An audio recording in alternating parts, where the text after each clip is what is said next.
Hola, buen día. Soy Carla Johansen, profesora asistente del programa de salud ambiental, y yo les voy a hacer la clase de inducción sobre la salud ambiental como un pilar de la salud poblacional. Ahora les voy a compartir pantalla para poder comenzar la clase.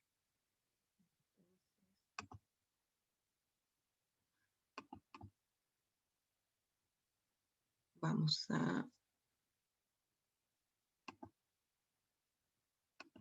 Ahí. Ya, entonces, bueno, en este programa de inducción del Magíster en Salud Pública del año 2021, ¿cierto? Un año bien particular, ¿cierto? Que ha continuado un poco la tónica del año 2020, ¿cierto? Conectándonos de manera remota. Sin embargo, bueno, permite llegar a mayor cantidad de personas probablemente, a personas que probablemente también no puedan trasladarse a una clase de tanto del magíster como de este programa de inducción de manera presencial. Por lo tanto, bueno, veámosle las cosas positivas, ¿cierto?, a estos cambios.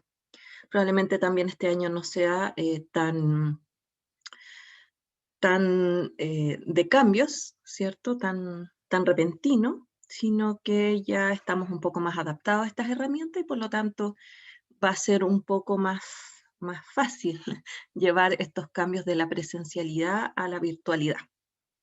Bueno, como les dije, soy Carla Johansen, soy actualmente la jefa del programa Salud Ambiental de la Escuela de Salud Pública de la Universidad de Chile. Además, yo tengo algunas horas en el Departamento de Pediatría y Cirugía Infantil Norte, también de nuestra facultad, y además pertenezco al Comité de Salud Ambiental Infantil de la Sociedad Chilena de Pediatría, donde obviamente se pueden dar cuenta que ahí junto, ¿cierto?, mis dos áreas de trabajo, ¿cierto? La salud ambiental y el área más pediátrica. Bueno, ahí pueden ver mis correos electrónicos, si es que tienen consultas que realizar. Yo les pediría que utilicen mi Gmail, que no es mi correo institucional, pero por ahora de manera remota me ha funcionado muy mal el correo institucional y por eso es que agrego el mail de Gmail. Y bueno, en la página de ResearchGate están la mayoría de mis publicaciones y para que puedan también ver un poco el área de trabajo en la que yo me desempeño dentro de la salud ambiental, dado que es muy amplia. Y para sentir también de que esta clase no va solamente enfocada a mi área de trabajo específica, sino que a la salud ambiental como una cosa más global. Bien, vamos a partir un poco, ¿cierto?, definiendo qué es medio ambiente, ¿cierto? Necesitamos algunos elementos para entender la salud ambiental y que tal vez no debiera sentirse esto como materia, ¿ya? Sino que, por supuesto que no, esta es una clase de inducción donde lo que quiero intentar contarles es cómo la salud ambiental puede formar parte de un pilar de la salud poblacional y motivarlos, obviamente, a interesarse en esta área tan diversa y a la vez tan compleja. Bueno, ¿qué es medio ambiente? Aquí podemos ver algunas imágenes, ¿cierto?, de niños jugando en diferentes tipos de ambiente, ¿cierto? Un ambiente tal vez más natural, el de arriba, ¿cierto?, que puede ser un barrio, y un ambiente un poco más, menos natural, ¿cierto?, más construido, esto es en un mall, ¿cierto?, donde también se ven niños jugando. Tenemos acá otra imagen de ambiente, ¿cierto? No es de nuestro país, pero no se aleja de la realidad de nuestro país, ¿cierto? Donde el ambiente más cercano de una persona podría no tener las condiciones más adecuadas o básicas para vivir. Tenemos estas otras ambientes en los que nos desenvolvemos probablemente en el día a día, especialmente aun cuando no estábamos en periodo de pandemia, pero hoy en día es posible ver estas mismas cantidades de aglomeraciones en el metro, en el transporte público, a pesar de estar en un periodo de pandemia. Y podemos ver que, bueno, el ambiente está bastante saturado, ¿cierto? Incluso si miramos abajo una sala de clases, donde también podemos ver que hoy en día esto no se podría vivenciar, ¿cierto? O sea, si tuviéramos una clase presencial, probablemente deberíamos estar cumpliendo un cierto aforo de la sala de clase, independiente además del entorno mismo de la sala de clase. Bueno, entonces, para no detenerme mucho, una primera definición de medio ambiente podrían ser las circunstancias, objetos o condiciones que rodean al individuo, ¿cierto? Enfocándonos, ¿cierto? Si nos enfocamos en la salud humana, podemos considerar, según esta definición, que el ambiente son los factores externos más cercanos al individuo, ya sean físicos, nutricionales, sociales, conductuales y otros que actúan sobre las personas. Si nos alejamos un poco de este individuo, podemos ver ambientes mucho más grandes, ¿cierto? Que abarcan regiones más extensas, como este, por ejemplo. También tenemos acá un ambiente natural, ¿cierto? Del sur de Chile. Tenemos este tipo de ambientes, ¿cierto? Donde predios agrícolas, donde probablemente muy cercano a ello podrían existir viviendas, y en esas viviendas niños o personas que podrían estar expuestas a todo lo que ocurre, ¿cierto? En un predio natural como un predio agrícola. Tenemos este tipo también de ambientes, ¿cierto? Sectores o polos industriales, donde tenemos cierto, fuentes de emisiones de contaminantes, y donde los que están, ¿cierto? Los sujetos que están trabajando aquí probablemente estén expuestos de una forma ocupacional, ¿ya? Aquí vamos a ir, ¿cierto? Resaltando algunos conceptos. Sin embargo, si tenemos viviendas o poblaciones cercanas a estos polos industriales, tenemos sujetos o personas, individuos, animales, incluso, biota, que se está exponiendo de una forma ambiental, ¿cierto? No con lugar u ocasión del trabajo, que sería, ¿cierto?, la diferencia de una exposición ocupacional.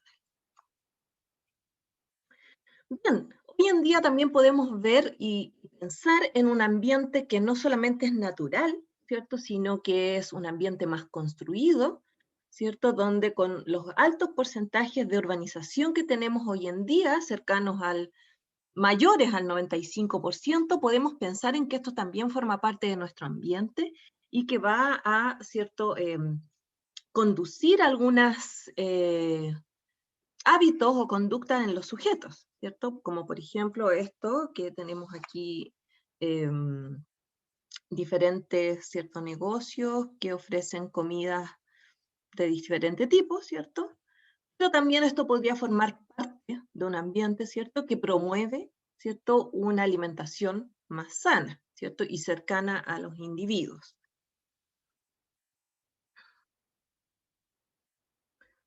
Yendo acá, ¿cierto?, tenemos, dentro de la urbanización tenemos también la conformación de las ciudades, eh, que también van dando, ¿cierto?, algunos hábitos más colectivos de vida, ¿cierto?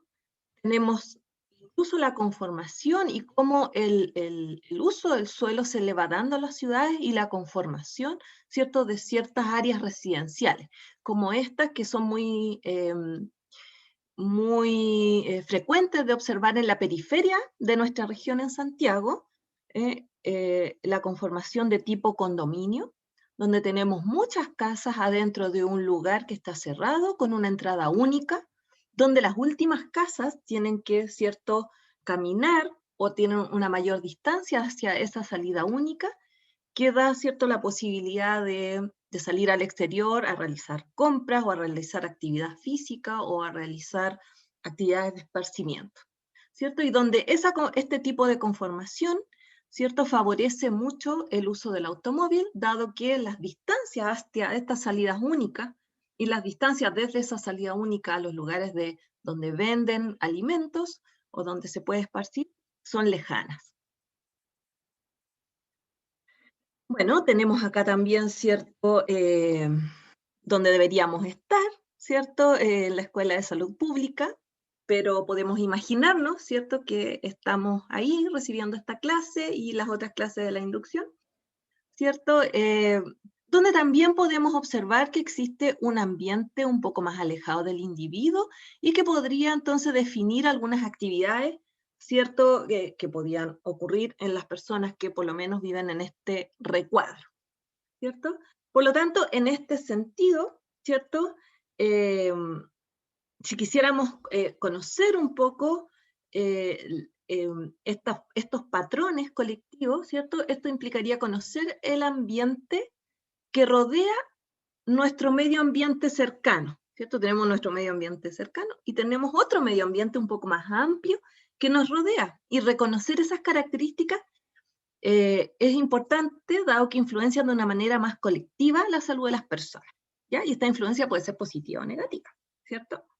Entonces acá debemos preguntarnos si estas calles o avenidas son silenciosas, si permiten un sueño reparador en las personas que viven en estos sectores o en los sectores donde ¿cierto?, vivimos, habitamos usualmente, ¿cierto? Si existe, ¿cierto?, una posibilidad de que haya altas contaminaciones del aire, si cómo están esas calles, las personas en estos ciertos radios sufren lesiones con frecuencia, estas calles son caminables, dan ganas de caminar o en realidad dan ganas de solamente utilizar el automóvil.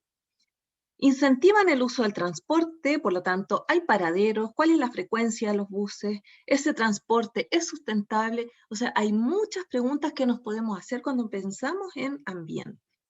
Bueno, este medio ambiente que les acabo de mostrar, entonces, ¿cierto?, se puede definir de una manera más amplia como un complejo de factores físicos, químicos y bióticos, como clima, suelo y seres vivos, que actúan sobre un organismo o una comunidad ecológica y que últimamente determina su forma y su sobrevivencia.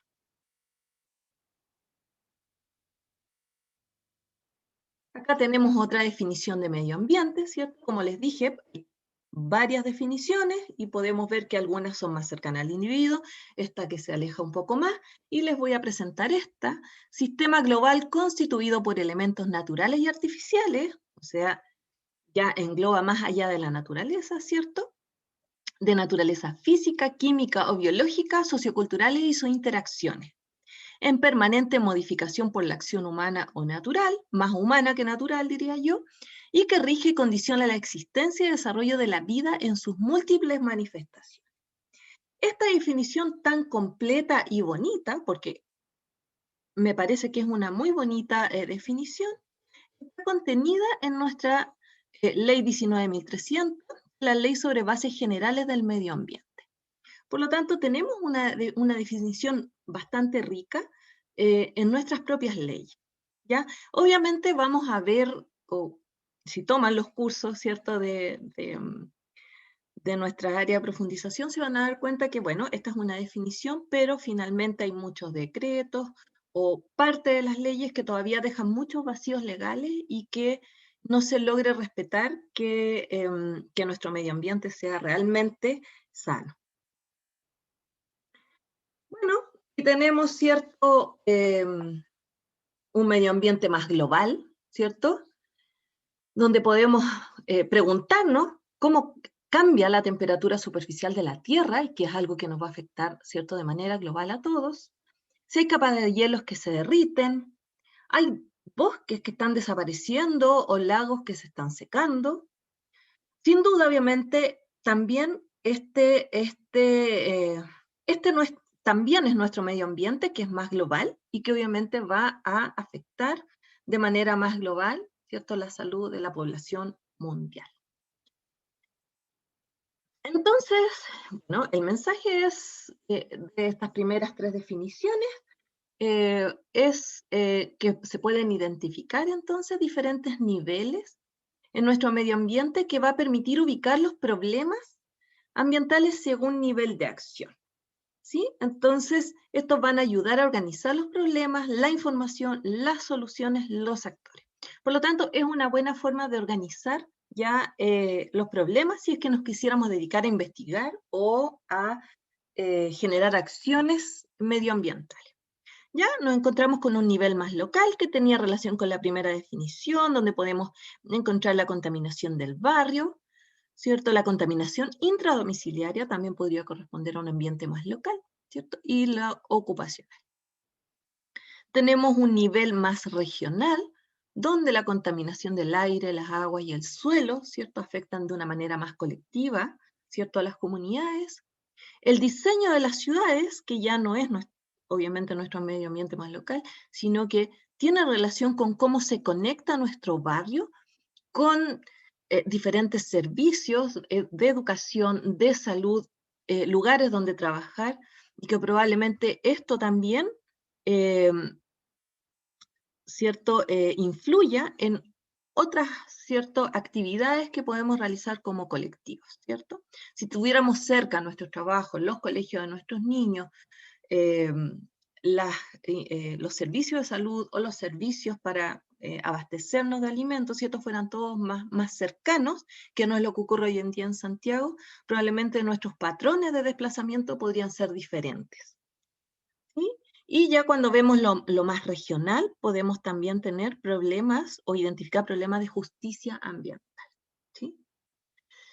Y tenemos ¿cierto? Un medio ambiente más global, ¿cierto? Que tiene relación ¿cierto? Con el cambio climático, con la presión poblacional, ¿cierto? Estamos aumentando nuestra población, nuestro número, ¿cierto? De personas que nacen y que ¿cierto? Están hoy en día viviendo en nuestro planeta, lo cual genera ¿cierto?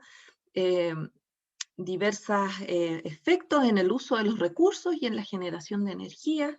Incluso tiene que ver la organización de la economía mundial en relación ¿cierto? A estos patrones climáticos que nos están afectando. Bien, ¿qué es salud? Esto puede ser más fácil, ¿no? Ya que estamos en un magíster de salud pública, muchos debiéramos manejar, ¿cierto? Las definiciones de la OMS, ¿cierto? Sobre salud, y si no las manejamos, aquí yo se las presento de una manera muy abreviada, ¿sí? ¿Sí? Como la primera definición que se entrega en 1948, donde dice que la salud es un estado de completo bienestar físico, mental y social, y no solamente la ausencia de afecciones o enfermedades. Obviamente esta definición a través del tiempo fue quedando corta. Permiso, voy a tomar un poco de agüita. Fue quedando corta con el tiempo, ¿cierto? Donde ya en el año 2004 se incluyen, ¿cierto? Otros aspectos, ¿cierto? Que también influyen en la salud. Entonces, esta definición continúa comprendiendo aquellos aspectos de la salud humana que incluyen la calidad de vida, que es determinada por diversos factores, ¿cierto? No solamente físico, químico y biológico, sino que los sociales y los psicosociales en el ambiente. También incluye la teoría y práctica de estimar, corregir, controlar, prevenir aquellos factores en el ambiente que pueden potencialmente afectar adversamente la salud de las generaciones actuales y futuras. Es decir, esta última definición tiene incluso un componente ambiental y tiene un componente de sustentabilidad, ¿cierto? De preocuparnos no solamente egoístamente de nosotros, los que estamos viviendo hoy en día, sino que de quienes vienen después de nosotros. Esta definición va más allá del entorno médico o biomédico, incluye muchas dimensiones, ¿cierto?, de comodidad y de bienestar. ¿De qué depende el riesgo de una persona de adquirir una enfermedad y con qué se relaciona? ¿Sí? Bueno, tenemos dos, ¿cierto?, grandes polos, ¿cierto? Que está todo lo que tiene que ver con la genética, que es algo con lo que nacemos y que probablemente no podamos cambiar. Y por otro lado tenemos las exposiciones ambientales. Entonces, esto incluye todos los factores distintos de los factores genéticos, ¿cierto? Tenemos también aquí un concepto que se llama exposoma y que hoy en día se está estudiando. No tiene mucho desarrollo en el tiempo, pero sí se está poniendo atención y tiene relación con todas las exposiciones durante la vida. Obviamente lo genético y lo ambiental, ¿cierto? Interacciona y eso también, ¿cierto? De esas interacciones también depende el riesgo de adquirir una enfermedad en las personas, ¿sí? Bueno, el estudio de las causas, ¿cierto? La investigación de causas genéticas como exposiciones ambientales, ¿cierto? En el área de la genética hay un mucho mayor desarrollo, ¿cierto? Donde la investigación, por cada 8 publicaciones o investigaciones en genética, tenemos una de exposiciones ambientales. Entonces, mientras los genetistas tienen su visión centrada en el genoma, motivada por la capacidad tecnológica, ¿cierto? Para detectar y manipular genes, ¿cierto? Muchos estudios, pero que estos estudios rara vez dan riesgos relativos o que indiquen, ¿cierto?, que los genes son los causantes mayores a 1,2. Y los genetistas, entonces, lo que están buscando es esa herencia faltante que, ¿cierto?, que influya, ¿cierto?, en la aparición de la enfermedad. Por otro lado, ¿cierto?, tenemos las exposiciones causales estudiadas por la epidemiología, epidemiólogos ambientales principalmente, que se basan principalmente en la autoinformación y la información geográfica, y también algunas veces utilizando mediciones específicas, ¿cierto? Ha tenido un bajo desarrollo tecnológico en comparación con el área, ¿cierto?, de los genetistas, y además, ¿cierto?, tenemos problemas de conflictos éticos, ¿ya? Donde se hace difícil la investigación dado que no se puede exponer deliberadamente a las personas a exposiciones ambientales y esperar, ¿cierto?, observar que se enfermen, ¿sí? Por lo tanto, eso también influye en el desarrollo más lento de el estudio de las exposiciones causales ambientales. Bien, de todas formas, ¿cierto?, si miramos, ¿cierto?, los factores genéticos y los factores de riesgo, que serían las exposiciones ambientales, ¿dónde estarían las oportunidades de prevención? Y esto es muy importante cuando hablamos de salud pública, ¿cierto? De todas maneras va a estar en las exposiciones ambientales. Entonces aquí ya pasó a la definición de salud ambiental. Hay muchas, ya hay diferentes libros de salud ambiental y por lo tanto hay muchas definiciones también de ello.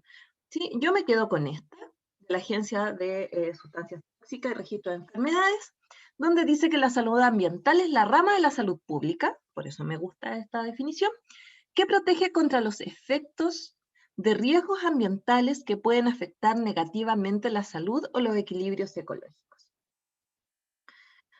Bueno, es un campo multidisciplinario, ¿cierto? Académico multidisciplinario, donde se enseña, ¿cierto?, la salud ambiental.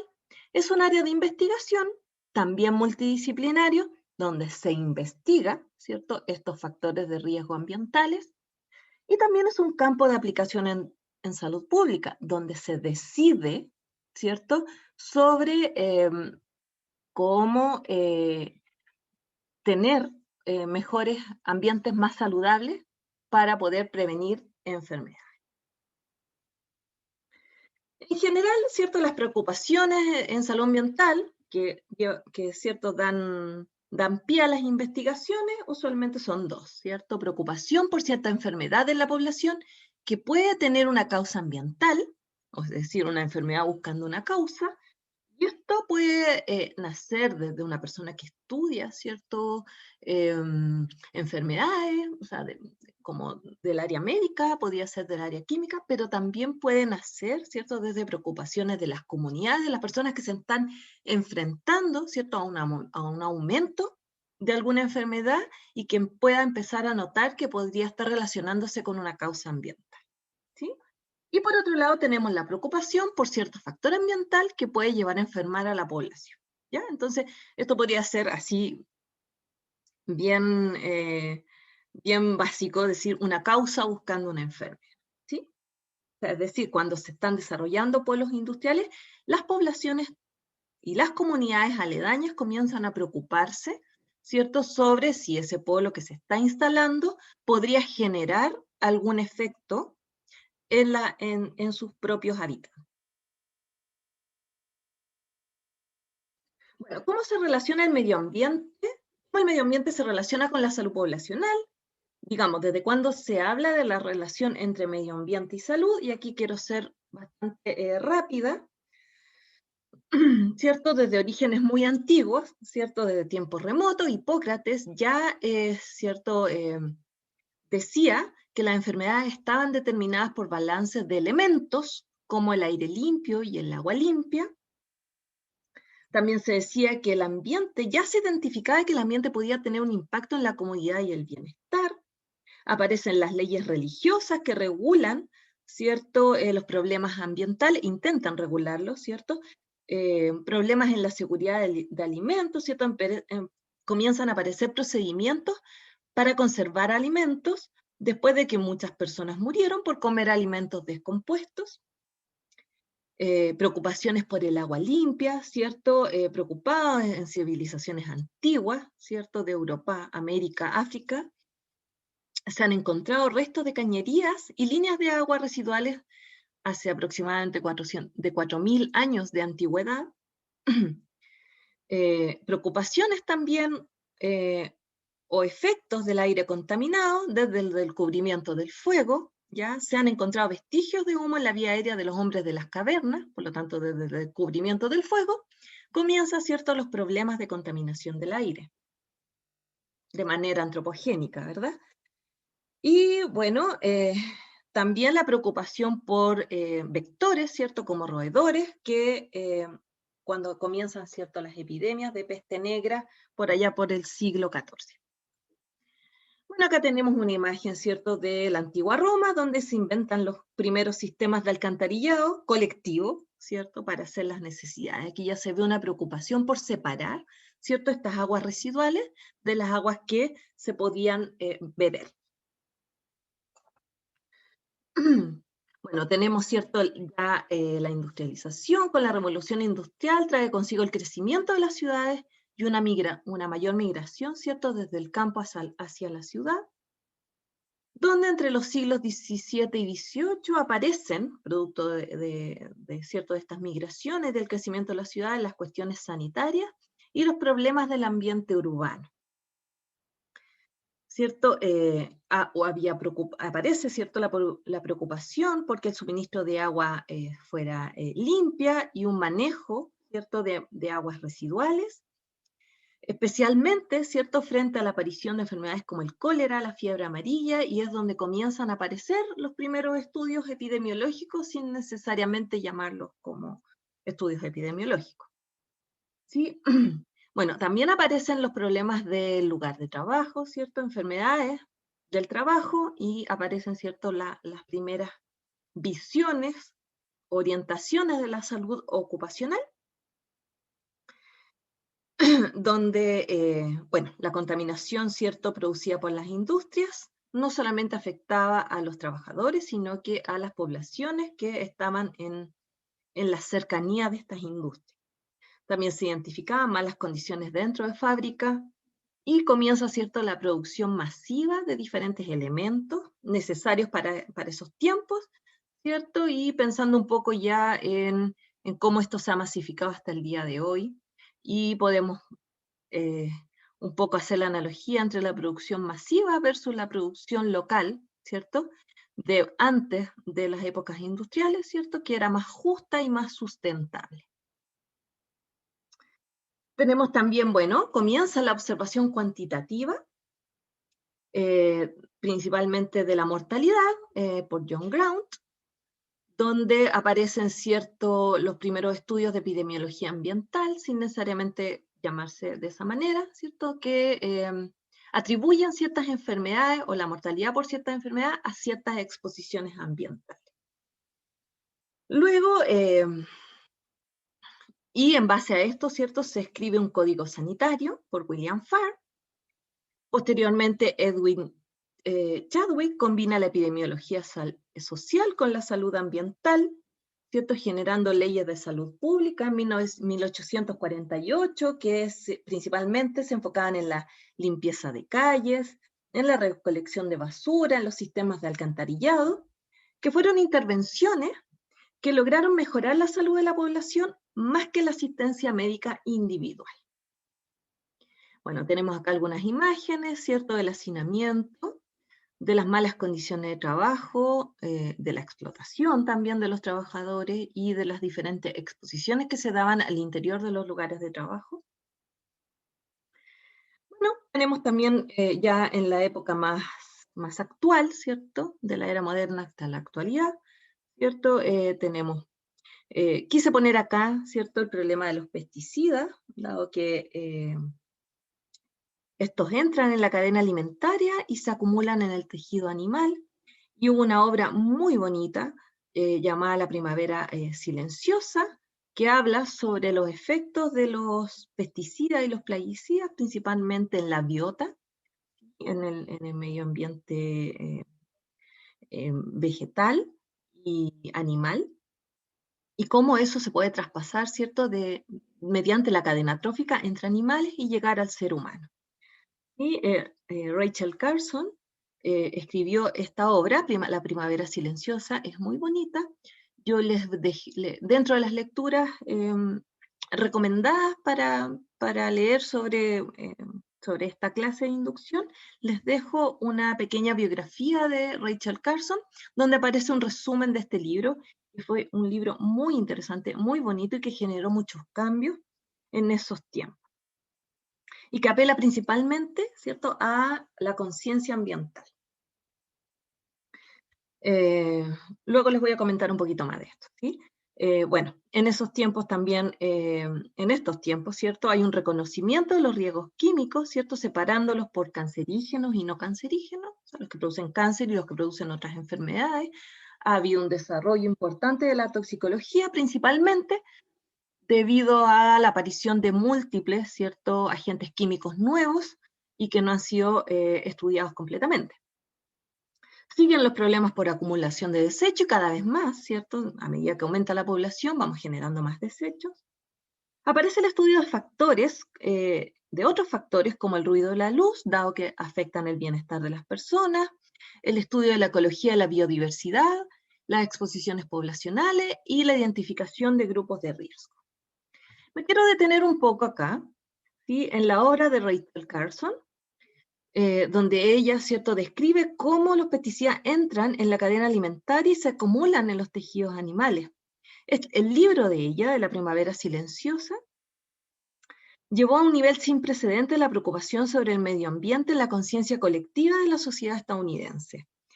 Y obviamente también encontró la feroz oposición de las empresas químicas, que es mucho lo que sucede cuando comienzas a estudiar exposiciones ambientales de todo tipo. La fuente emisora obviamente se va a oponer o va a tratar de encontrar ciertos problemas en los resultados que encuentre un investigador, ¿cierto? Especialmente si los resultados no favorecen a esa fuente emisora. Por lo tanto, cuando se estudia o se investiga en medio ambiente, hay que ser muy riguroso con temas de todo tipo, ¿no?, metodológicos y de sesgo. Bueno, esta obra impulsó un cambio en la política nacional sobre pesticidas.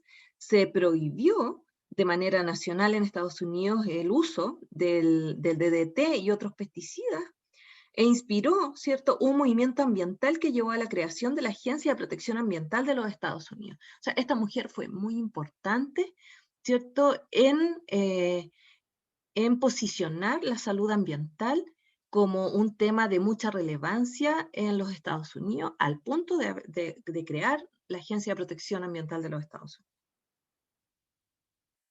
Bueno, y espero que lean, ¿cierto?, esta lectura que les voy a dejar recomendada. Bueno, tenemos muchos temas emergentes, los avances científicos, ¿cierto?, si bien son positivos, ¿cierto?, pero son positivos porque pueden, ¿cierto?, llevar a solucionar algunos problemas actuales, ¿cierto?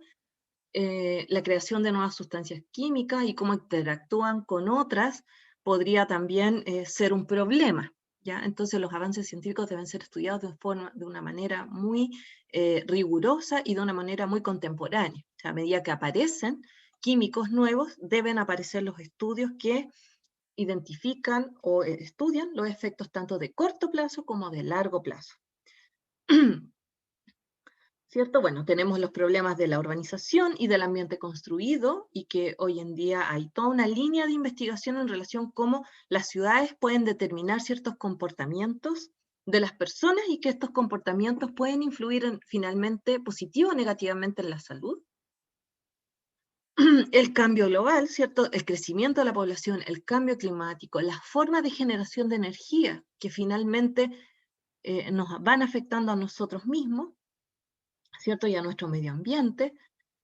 Los recursos limitados y la organización de la economía mundial son muy importantes y que finalmente determinan, ¿cierto?, cómo puede influir en la salud no solamente del hombre, ¿no?, sino que del ser humano, sino que también de todo el ecosistema, la flora y la fauna que nos rodea, que finalmente también llega a nosotros.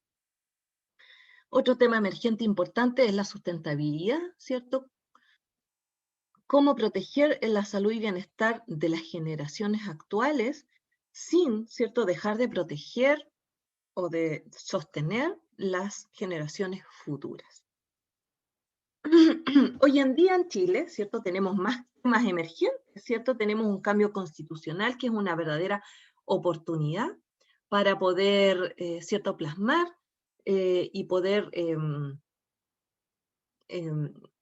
¿cierto?, dar a todas las personas, ¿cierto?, un derecho a vivir en un medio ambiente libre de contaminación de una forma igualitaria, y aquí aparecen ciertos otros temas emergentes como la justicia ambiental, que tiene relación con la desigualdad en la distribución social de beneficios y costos ambientales de algunas cosas, polos como identificados como progreso o desarrollo, claro, pero ese progreso y desarrollo cómo se canula, ¿cierto?, en los lugares donde son puestos realmente estos polos industriales.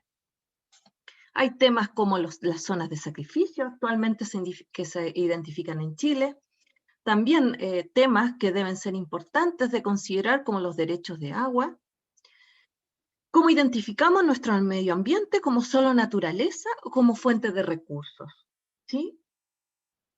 Y también temas importantes como el derecho de propiedad. O sea, si yo tengo, ¿cierto?, mi propiedad, soy dueña de hacer lo que yo quiera. O sea, yo en mi metro cuadrado, dado que soy dueña, puedo instalar una industria que emita y contamina el resto. Eso es algo que tiene que resolverse. Existen vacíos legales que permiten, ¿cierto?, que las personas dentro de sus propiedades puedan poner, ¿cierto?, o construir lo que se desee, ¿cierto? Sin, en el fondo, dado que está en mi propiedad, si esto afecta a la propiedad al lado, todavía ahí hay problemas que deben ser resueltos y que deben ser abordados en nuestro cambio constitucional. Y obviamente todo esto, ¿cierto?, apuntando a, ¿cierto?, uno ¿cierto?, de los derechos que tenemos plasmados en nuestra Constitución, que es el derecho a vivir en un medio ambiente libre de contaminación, y que este sea deber del Estado.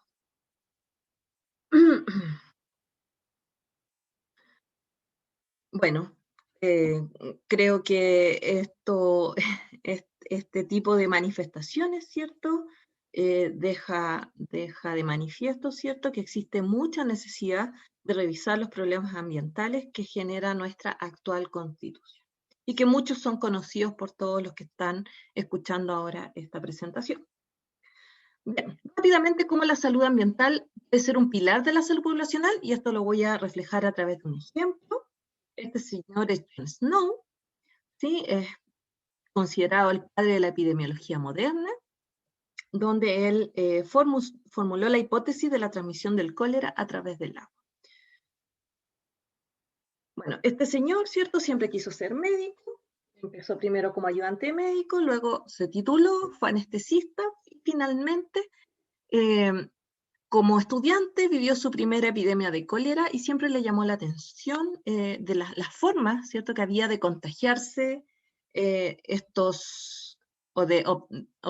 contraer este tipo de enfermedades, ¿cierto? En un momento donde existían dos teorías de contagio, o dos teorías de cómo la gente se enfermaba. Estaba la teoría contagionista, ¿cierto?, que era principalmente si una persona estaba enferma, ¿cierto?, de cualquier enfermedad, podía contagiar a la otra solo por estar cerca o por ser tocada, y por lo tanto ahí vienen como todas las acciones aparecen, ¿cierto?, estas cuarentenas largas, quemar las ropas de las personas. No obstante, bueno, hoy en día sabemos que no todas las enfermedades se contagian de esa forma, ¿cierto? Y existía la teoría miasmática que decía que, ¿cierto?, las enfermedades estaban en el aire, habían ciertos como corrientes con miasmas que las personas respiraban y enfermaban.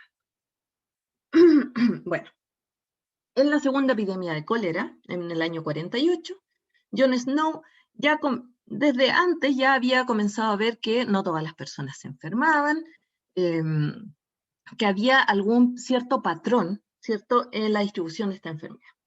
Y eso lo vio en la segunda epidemia de cólera, donde se dio cuenta que en el sector norte, ¿sí?, de la ciudad, ¿cierto?, por acá, ¿cierto?, había una tasa de defunción de 2,4 por 1000 habitantes, y que en la zona sur, ¿sí?, había una tasa mucho mayor, ¿sí?, de 8 por 1000 habitantes.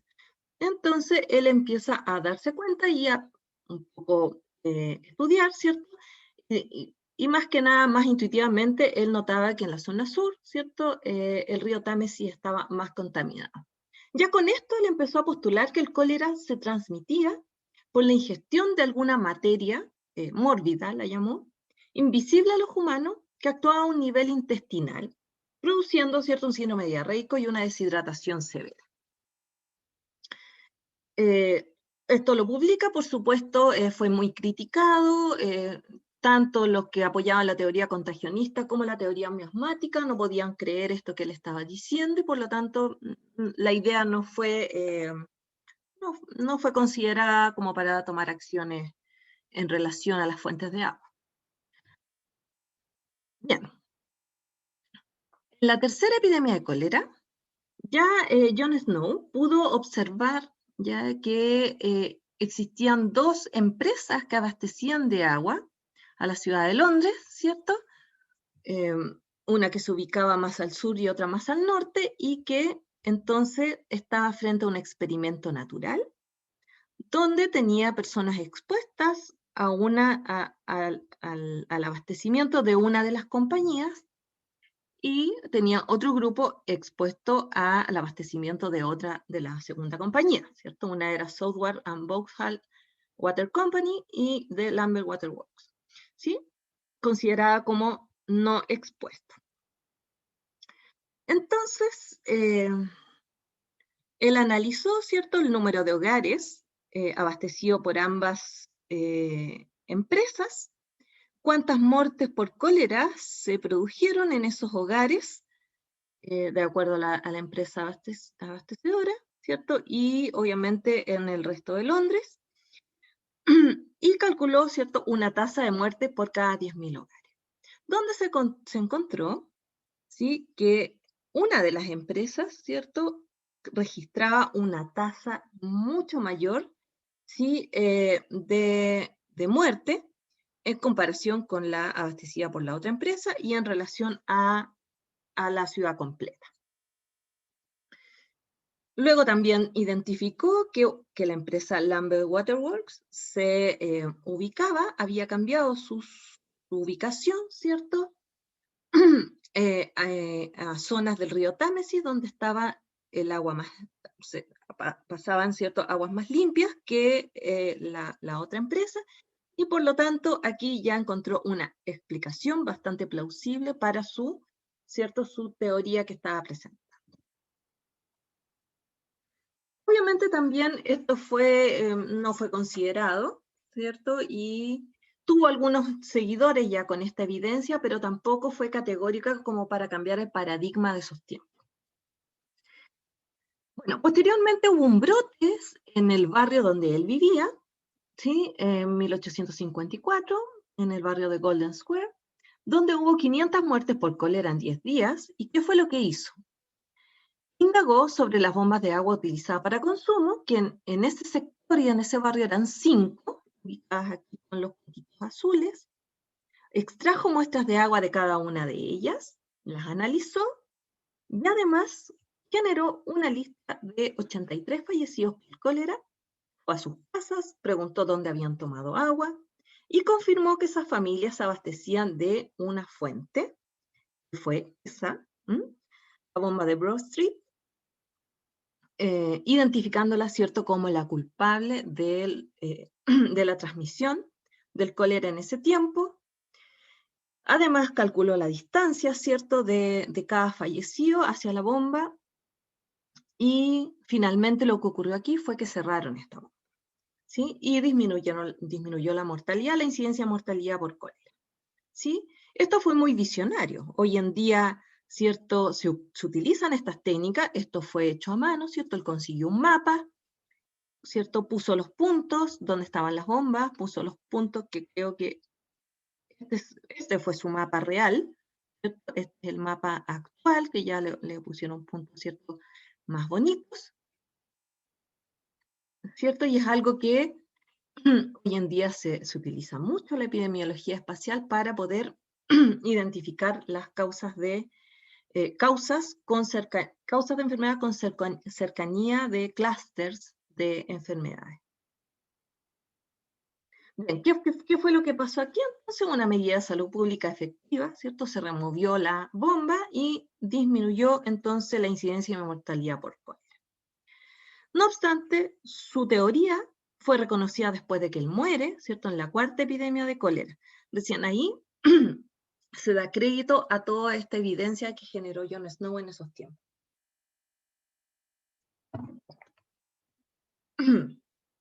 Bien, lo que tienen en común John Snow, ¿cierto?, el padre de la epidemiología moderna, y Rachel Carson, que ya, ¿cierto?, aparece más en la época moderna e incluso más actual, ¿cierto?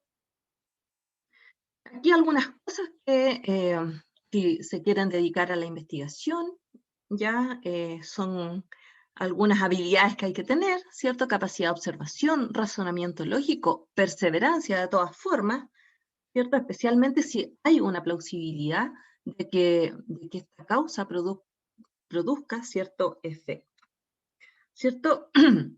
¿Cuáles son los pasos que siguieron estos investigadores? Identificaron el problema y cuantificaron su magnitud, generaron investigación y evidencia, y finalmente, que resultó en acciones en salud pública. Rachel Carson falleció a los 50 años producto de un cáncer de mama. No obstante, muchas de las acciones en salud pública que se hicieron a partir de su obra fueron después de que ella fallece, al igual que Jon Snow. Entonces, no un mal mensaje de decir, después de muertos van a haber realmente ciertos cambios, sino que habla más de la perseverancia, de que ellos fueron y pusieron los problemas, evidenciaron los problemas ante las autoridades, que finalmente son ellos quienes deciden, y por lo tanto en este sentido la perseverancia es muy importante para poder, ¿cierto?, generar cambios en las personas que realmente son las que finalmente toman las decisiones. Estos pasos están presentes en la actualidad. Vamos a ver un caso cotidiano. Aquí las personas que se dedican a salud conocerán, ¿cierto?, la medicina basada en evidencia, ¿cierto?, donde una exposición causa, ¿cierto?, una enfermedad, va al médico, se genera un estado de salud y se genera un diagnóstico, se evalúa bien el paciente y se ve qué tratamiento o terapia puede seguir, cosa de, ¿cierto?, eliminar esta exposición o esa causa de la enfermedad, ¿cierto? Y que obviamente el estado de salud mejore, ¿cierto? Esto fue presentado como ciclo de la salud ambiental por Kunzli en el año 2009, que se basa en la medicina basada en evidencia, ¿cierto? En este circulito que les mostré recién, en este ciclo, y lo llama exposición, y acá, como estamos hablando de salud ambiental, estamos hablando de exposición a agentes ambientales o factores ambientales que producen un efecto en salud, que a la vez, cuando ya se confirma este efecto, ¿cierto?, se realiza una evaluación del impacto en la salud pública que tendría, ¿cierto?, remover esta exposición, y toda esta evidencia se entrega a los tomadores de decisión, ¿cierto?, que generan políticas que debieran anular o reducir esta exposición.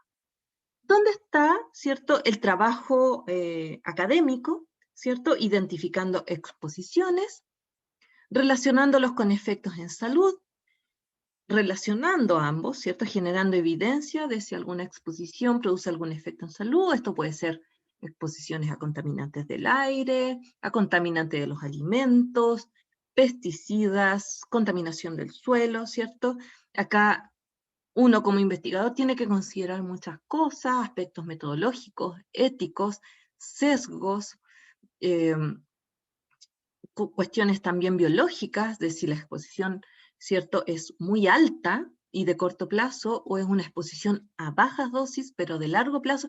Aquí hay muchísimas consideraciones, y es por eso que uno puede encontrar muchos estudios, si uno piensa en su exposición favorita, ya supongamos exposición a arsénico, y un efecto en salud específico, podría encontrar mucha evidencia, porque hay exposición de corto, de largo plazo, efectos en salud de corto, de largo plazo, formas de exposición, vías de exposición, inhalatoria, vía oral, vía dérmica. Entonces, hay muchos aspectos que aquí se deben tener en cuenta y que en el fondo uno no los abarca todos en la investigación, sino que abarca uno de ellos. Pero tiene que tener conocimiento de la mayoría de ellos, ¿sí? Entonces, a veces uno genera evidencia sobre algún aspecto específico de eso. Cuando queremos hacer la evaluación del impacto en salud pública, lo que se hace es revisar toda la evidencia que se ha generado en relación a cierta exposición con su efecto en salud, y lo que se evalúa, obviamente, es la calidad, ¿sí?, de esa evidencia para poder llevar a cabo una evaluación del impacto en salud pública.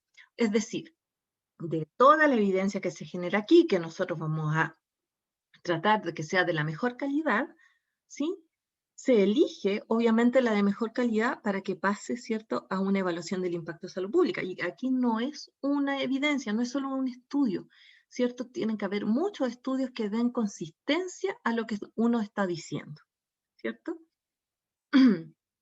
Y acá, entonces, entre la exposición y el efecto, la evidencia y el paso acá a la evaluación del impacto en salud pública, tenemos grandes agencias que se dedican a hacer estos análisis de la evidencia en relación a su calidad, a sus aspectos metodológicos, sesgos, etc. Entre ellas tenemos la OMS, la Agencia de Protección Ambiental de los Estados Unidos, la Unión Europea. Son grandes organizaciones que involucran muchos recursos humanos y económicos también para revisar esta evidencia y generar ciertos documentos grandes sobre la revisión de la evidencia, ¿sí? Y luego, entonces, tenemos este paso de, ¿cierto?, presentar esta evaluación del impacto de salud pública a los tomadores de decisión. Y aquí también como academia tenemos, ¿cierto?, una misión, que es la de traducir la evidencia para que los que toman decisiones puedan entenderla de una manera, de una buena forma, y poder aplicarlas, ¿cierto?, hacia políticas que reduzcan la exposición. Rápidamente aquí un ejemplo, ¿cierto? Tenemos exposición, la contaminación del aire, ¿cierto? Puede llevar efectos en salud, existe mucha evidencia científica para cada contaminante con diversos efectos en salud. Tenemos aquí un cajón con mucha evidencia que ha sido analizada por la EPA, la OMS, la IARC, que llevan, ¿cierto?, a la realización de la evaluación del impacto en salud pública, que finalmente debiera, ¿cierto?, canalizarse en políticas, ¿cierto?, por ejemplo, normas de calidad del aire, normas de emisión que lleven a tener, ¿cierto?, un ambiente, un aire limpio, y que, ¿cierto?, esos efectos en salud no se lleguen a observar, sino que, por ejemplo, si estos fueran efectos en salud en poblaciones pediátricas, tener niños sin enfermedad, ¿cierto? Bueno, yo les comenté aquí, ¿cierto?, el rol de la academia en todo este ciclo de la salud ambiental. No obstante, las comunidades afectadas también presionan, ¿cierto?, para que se generen cambios y necesitan nuestra ayuda, ¿cierto? Y por lo tanto, también es importante, como rol de la academia, apoyar a las comunidades que requieren, ¿cierto?, mayor información, mayores herramientas para poder presionar, ¿cierto?, a los tomadores de decisión. Por lo tanto, aquí el tomador de decisión puede estar expuesto, ¿cierto?, a la academia, pero también a las comunidades, y las comunidades también son poderosas, ¿sí? Acá tenemos, ¿cierto?, el caso emblemático del caso de Quintero Puchuncaví, donde tanto la población, las comunidades organizadas, como algunas organizaciones ya sin fines de lucro, o las mismas organizaciones municipales, ¿cierto?, denuncian, ¿cierto?, todas estas fuentes de emisión, y llevaron, ¿cierto?, estos casos a la Corte Suprema, donde se emite, ¿cierto?, un veredicto que finalmente apunta, en este caso, más allá de las empresas contaminantes, a que nuestra autoridad sanitaria, llámese Ministerio de Medio Ambiente, Ministerio de Salud, Ministerio de Vivienda, a trabajar en conjunto para solucionar estos problemas ambientales, ¿sí? Tenemos otros ejemplos, ¿sí?, donde por allá por el año 2013 se quiso quitar nuestra normativa, por ejemplo, de material particulado grueso, que es el MP10, ¿cierto? Se quiso quitar la norma anual y nuevamente las comunidades se organizan, piden ayuda, incluso un académico de la Escuela de Salud Pública colaboró con estas comunidades y llevaron el fallo, ¿cierto?, a los tribunales ambientales, donde se dejó sin efecto esa eliminación de nuestra norma de largo plazo de MP10. Por lo tanto, son acciones, ¿cierto?, comunitarias en conjunto con la academia que pueden llegar a buenos fallos finalmente de nuestros tribunales ambientales. Aquí les quiero dejar una segunda lectura recomendada que se llama La lucha por la dignidad y la justicia ambiental, que está escrita por Mauricio Folchi, que es un académico de la Facultad de Historia, perdón, de Ciencias Sociales, donde él de una manera muy amena expone, ¿cierto?, cómo las comunidades, ¿cierto?, se enfrentan a luchar por su dignidad y por tener, ¿cierto?, justicia ambiental. Bueno, como reflexión final, eh, les quiero ¿cierto?, decir que la salud ambiental y la salud pública se preocupan en primer lugar de prevenir los efectos negativos en salud de las exposiciones ambientales. La evidencia científica demuestra los efectos de los contaminantes, ¿cierto?, los efectos tal vez negativos, pero también existe evidencia que muestra la reversibilidad de estos efectos al reducir o eliminar la exposición. No siempre es necesario hacer o repetir estudios si conocemos algunas características de la exposición o sus fuentes, dado que existen fuentes de información que ya han resumido y han, ¿cierto?, juntado toda la evidencia existente, y por lo tanto no es necesario volver a hacer un estudio si necesitamos información disponible rápidamente. Necesitamos un cambio de pensamiento, donde la prevención de las enfermedades necesita cambiar del enfoque de la responsabilidad individual hacia la responsabilidad social, dado que una mejor planificación y gestión ambiental podría reducir la exposición a riesgos modificables, ¿cierto? Y esto se relaciona, ¿cierto?, con políticas de gobierno, obviamente. Bueno, principalmente presentarles el área de profundización en salud ambiental, ¿cierto?, que esto ya sería en el tercer y cuarto semestre, con un curso obligatorio anual, que es seminario de tesis, que es compartido por todos los estudiantes. El segundo curso obligatorio es bioestadística intermedia, ya que para nuestra área de profundización sería obligatorio y para el área de epidemiología también es obligatorio. El tercer curso obligatorio, que ya tiene relación directa con salud ambiental, es Fundamento de la Salud Ambiental, ¿cierto?, donde se van a entablar, ¿cierto?, todas las problemáticas ambientales y cómo se estudian, y cómo se puede generar la evidencia también para poder generar cambios. Y tenemos dos electivos. Uno, la salud, el hombre y la biosfera, y el curso electivo 2, que sería Introducción a Métodos Estadísticos usando software libre, R, que es un curso con aplicación en salud pública y medio ambiente. En el cuarto semestre tendríamos el curso obligatorio de epidemiología ambiental y el seminario de desafíos de salud ambiental. Y un tercer curso electivo que sería estudio de casos y gestión en salud ambiental. Todo esto está, ¿cierto?, siendo impartido por los profesores del programa Salud Ambiental, que se los muestro aquí. Uno de ellos es Pablo Ruiz, profesor Dante Cáceres, profesor Mauricio Canals, quien les habla, profesora Carla Johansen, profesor Hernán Varas y el profesor Marcelo Villalón. Finalmente, les agradezco su atención y nos vemos entonces en una sesión de preguntas y les voy a poner algunas preguntas para que conversemos. Son preguntas de debate muy muy sencilla, sino que es para que ya comiencen a abrir un poco el ojo y empiecen a mirar, ¿cierto?, su entorno más cercano y cómo es tratado ese entorno por nuestras autoridades, ¿sí? Muchas gracias y nos vemos entonces en la sesión virtual.